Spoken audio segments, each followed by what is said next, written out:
Hey students, how are you? Today we're gonna talk about a very important topic in grammar entitled Semicolon and Colon. Semicolons and colons are very important punctuation marks. If you look, of course, very similar. If you look at them, you feel that they are very similar. But visually, a colon consists of two dots, one above the other, while a semicolon consists of a dot floating over a comma. Semicolon is a kind of punctuation hybrid, half comma, half dot. Now let's talk about the uses of each one of them, and we're going to start with semicolon. As I said before, semicolon consists of a dot floating over the comma or a kind of punctuation hybrid, half comma, half dot.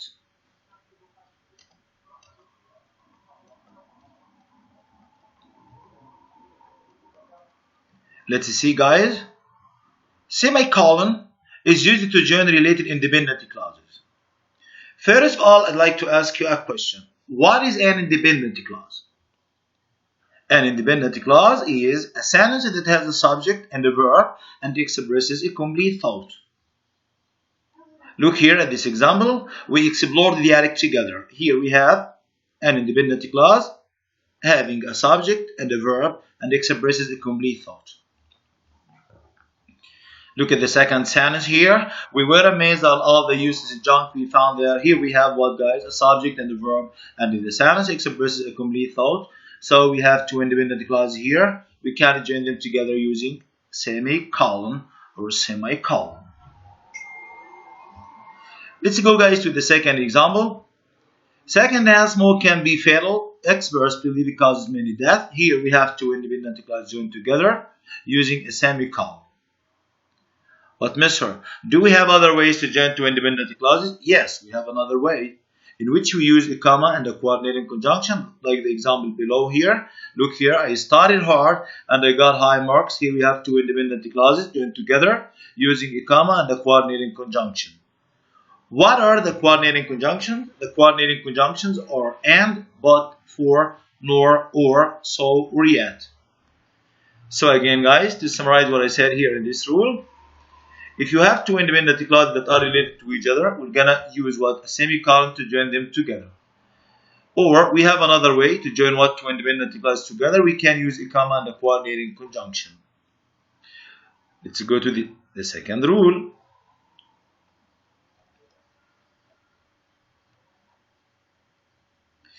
If we have a conjunctive adverb in the middle, like this sentence, she never found the shipwreck. In fact, she really had no interest in scuba diving. Here we have what, guys? A conjunctive adverb in the middle of two independent clauses must be preceded by a semicolon followed by a comma. Look at the second example. We visit antique shops in 8 countries in only 2 days. Consequently, we had no time for sightseeing. Here we have a conjunctive adverb in the middle of two independent clauses, so we're going to use a semicolon before at and followed by what, guys? Followed by a comma. Look at the rule, guys, here. Use a semicolon before a conjunctive adverb or transition expression that joins two independent clauses. Use a comma after a conjunctive adverb or transition expression. Look here, you have two independent clauses here. One before the conjunctive adverb and one after the conjunctive adverb. So we're going to put before the conjunctive adverb, guys, we're going to put a semicolon followed by a comma. Look at the second example. If you looked at consequently, here we have on each side of the word consequently, guys, here in this sentence, you will find an independent clause followed by an independent clause. So, guys, here we're going to use before consequently, guys, we're going to use a semicolon followed by a comma.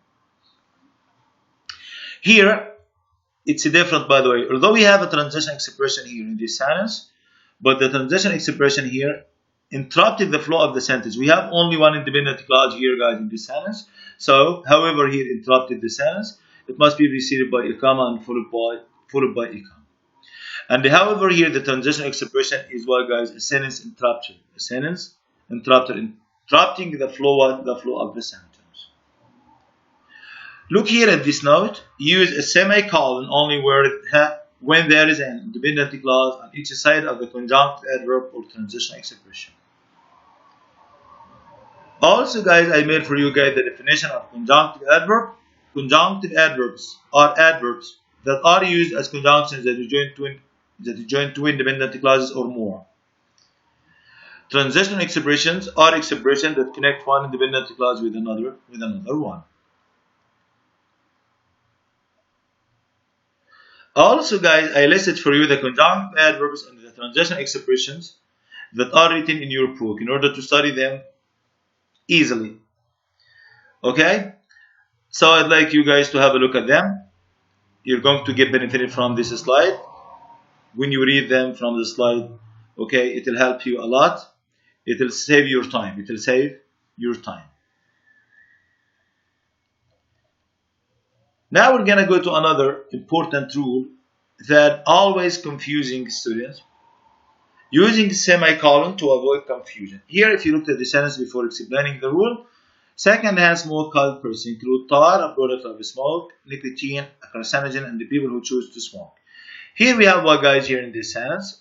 We have items in a series, and between the first two items we have a comma, and between, okay, the last two items we have what, guys? A comma.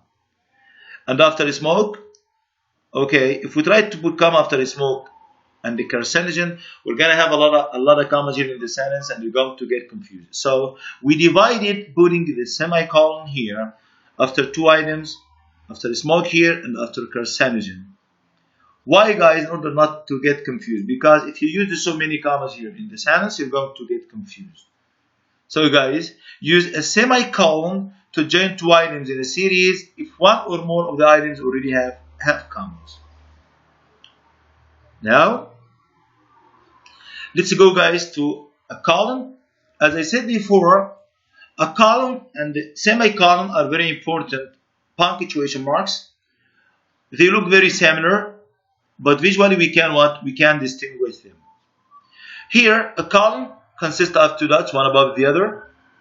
It has other uses from semicolon. So let's see.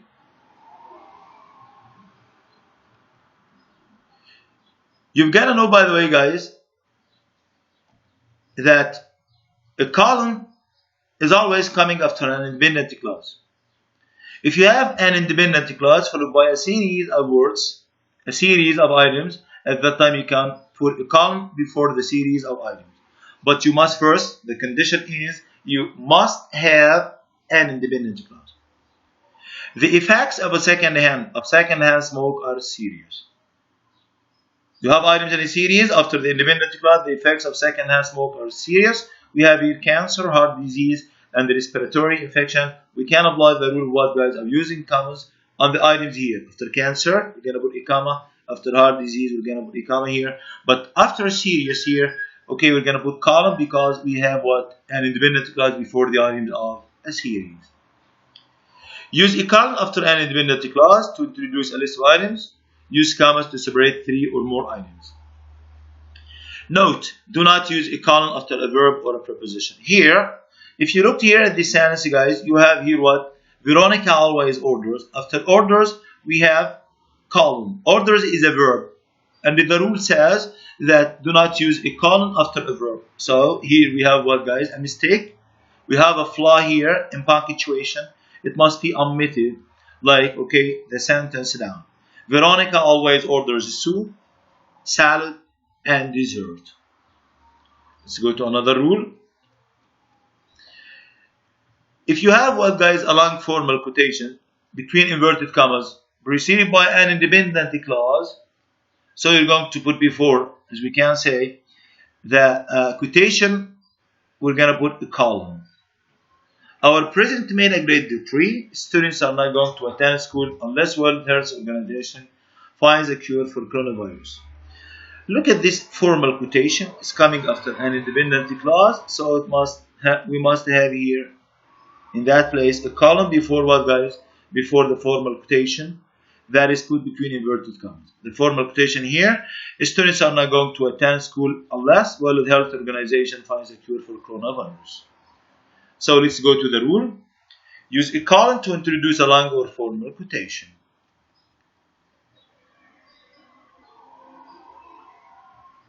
Look at the last slide today, guys. Use a colon between the hour and minutes, between the hours and minutes, between a title and subtitle, title and subtitle. After the greeting of a business letter, you have here a business letter. It must be followed by what, guys? Colon. Do you remember, guys, when I was explaining a friendly letter, and I said after the greeting we're gonna put what, guys? We're gonna put comma. If I said dear Tom, we're gonna put comma after Tom. Let's go to the exercise today, guys. Insert semicolons and colons where they needed in the sentences. Hello, guys. These items are shown in evidence: a plate, a piece of broken glass, and a ticket cloth. Here we have what, guys? Items in a series after an independent clause. So we're gonna put colon here after the independent clause before the items in a series. Detective Garcia is clever. Is also funny. Here we have a run-on sentence. We have two independent clauses, okay, joining together without using any punctuation mark. So, guys, or as we can say, or a comma and a coordinating conjunction. So we're gonna apply the rule that we decided today, which is using semicolon. Detective Garcia is clever.